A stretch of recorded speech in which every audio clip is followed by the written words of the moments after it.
আমাৰ আজিৰ প্ৰথম প্ৰশ্নটি হ'ল মানুহৰ শৰীৰৰ কোন অংগই বিজুলী উৎপন্ন কৰিব পাৰে মস্তিষ্ক হয় মানুহৰ মস্তিষ্কই 10 পৰা 15 ওয়াট বিজুলী উৎপন্ন কৰিব পাৰে কওকচোন এনেকুৱা কি জীৱ আছে যাৰ 5টা চকু মৌমাখি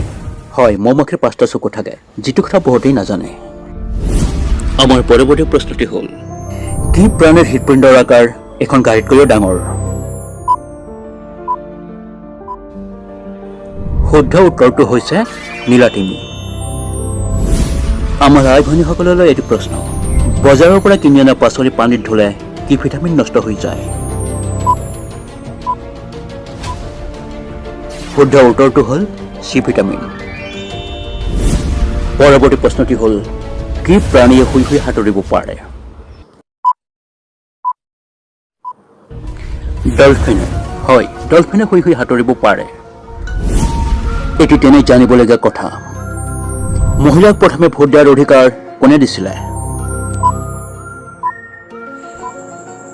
নিউজিলেণ্ডে সঁচাকৈ খুব ভাল কাম কৰিছিল নহয়নে আমি কম বেছি পৰিমাণে সকলোৱে কেমেৰাৰ মেগাপিক্সেলৰ বিষয়ে অৱগত হওঁ কিন্তু আপুনি জানেনে মানুহৰ চকু কিমান মেগাপিক্সেলৰ 576 মেগাপিক্সেলৰ আপোনালোকৰ বাবে এটি আচৰিত প্ৰশ্ন ভাৰতৰ কোন গৰাকী প্ৰধানমন্ত্ৰীয়ে নিজৰ মূত্ৰ নিজে পান কৰিছিলে মোৰাৰজী দেশাই তেখেতৰ বিশেষ অসুখৰ চিকিৎসাৰ বাবে নিজৰ মূত্ৰ নিজে পান কৰিছিলে ক'ব পাৰিবনে কি চৰাইয়ে একেৰাহে দমা উৰিব পাৰে কমন চুইপ হয় এইবিধ চৰাই একেৰাহে দমা উৰিব পাৰে আমাৰ আজিৰ শেষ তথা বিশেষ প্ৰশ্নটি হ'ল